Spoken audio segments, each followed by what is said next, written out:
Alors, qui est un projet important et qu'on a décidé de gérer ce qu'on dit en autorisation de programme. Et pour le moment, on avait bien ce que vous voyez qui sont rappelés, réalisé 2020-2021 5,1 millions, crédit de paiement 2022 9,8 millions, total 14 932 000. Bon.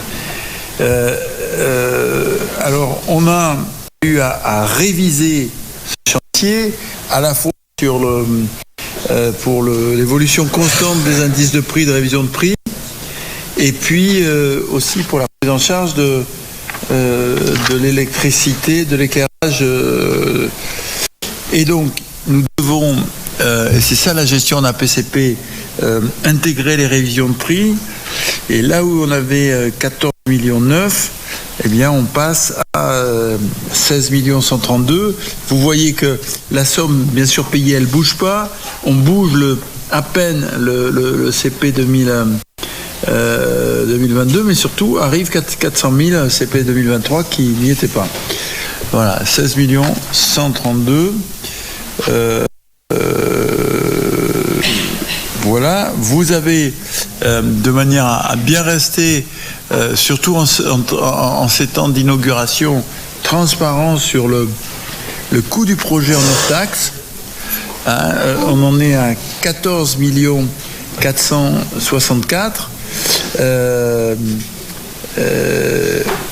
On a à peu près bien tenu les coûts, compte tenu du contexte inflationniste dans lequel on était.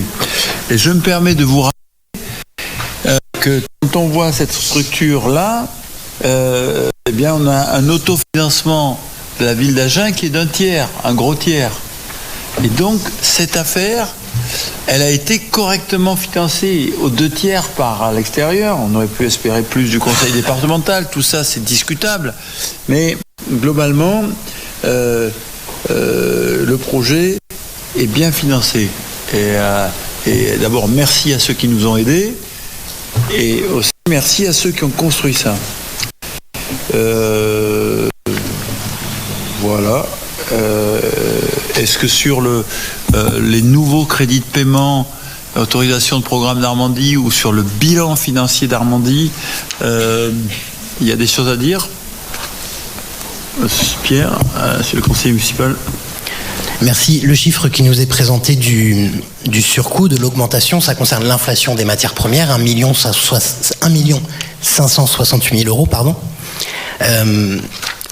À cela s'ajoute ce qui a été voté dans la délibération numéro 4, la décision modificative dans les investissements, Stade Armandie 800 000 euros, qui concerne l'éclairage. Ce n'est pas la même somme, c'est 2 sommes différentes. Dans la délibération numéro 4 a été voté l'éclairage pour 800 000 euros. Le remplacement de l'éclairage du stade, pour être précis.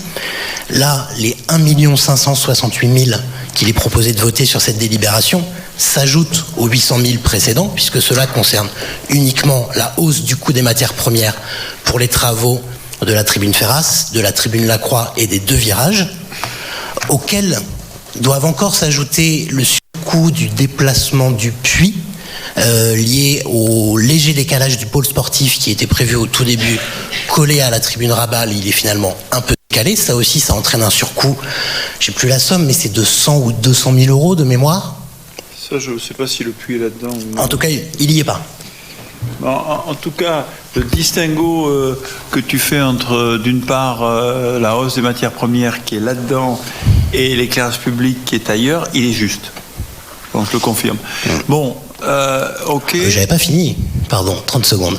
Donc, auquel s'ajoute, on est à 1,6 million plus 800 000, auquel s'ajoute 100 ou 200 000 euros, je vous fais une fourchette basse sur le déplacement du puits, auquel s'ajouteront peut-être, là je n'ai pas la réponse, l'évolution de l'entretien de la pelouse, puisque quand un stade est fermé, comme c'est le cas avec le futur stade Armandie, l'ombre portée est plus élevée, ce qui crée des questions et une gestion différente de la pelouse, puisqu'elle est fragilisée par cette absence de soleil et par cette ombre portée.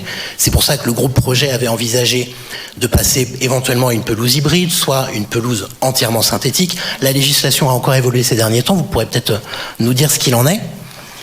Tout ça pour vous dire qu'on n'arrive pas à 1 600 000, on arrive à 3 millions d'euros. De quoi? D'écart par rapport Oui, mais c'est vrai. Et les 3 millions d'euros, c'est globalement l'évolution des coûts et la révision des indices de prix et l'éclairage public, si on fait ça. Ouais. Et oui, c'est vrai, je confirme l'ordre de grandeur. Ouais. Et le vrai événement de projet là-dedans, mis à part l'évolution des prix qu'on subit parce que c'est un contexte inflationniste, c'est que c'est la découverte d'un des 4 pylônes d'éclairage public vraiment défaillants qui nous oblige à accélérer le changement de l'éclairage public, etc. Mais c'est vrai, là-dessus, mes remarques sur le plan de financement restent aussi pertinentes en masse. Donc on arrive au final, monsieur le maire, à un surplus qui est de l'ordre, je vous le fais à la de 50% de ce qu'a mis la ville, puisqu'au départ c'était 5 millions, on est sur un surplus de 2,5 millions à 3 millions d'euros. Nous, ce projet, il avait été présenté en 2020, on avait voté pour la réfection du stade Armandier, elle était nécessaire, indispensable, ça figurait aussi dans notre programme. Laurent, lui, s'était abstenu à l'époque en signifiant que c'était probablement tôt, qu'on rentrait dans une période instable. Je crois que cette délibération le prouve. Nous, on ne va pas voter contre cette délibération. Mais en toute responsabilité, on va s'abstenir. Parce qu'on estime on va s'abstenir. Parce qu'on estime que ce surcoût, il est élevé. Il est important. Ça arrive. Vous voyez que je le dis très calmement, très tranquillement. Ça arrive. Mais nous, on estime être dans notre rôle d'opposition en faisant un feu orange, un petit attention là-dessus. Voilà.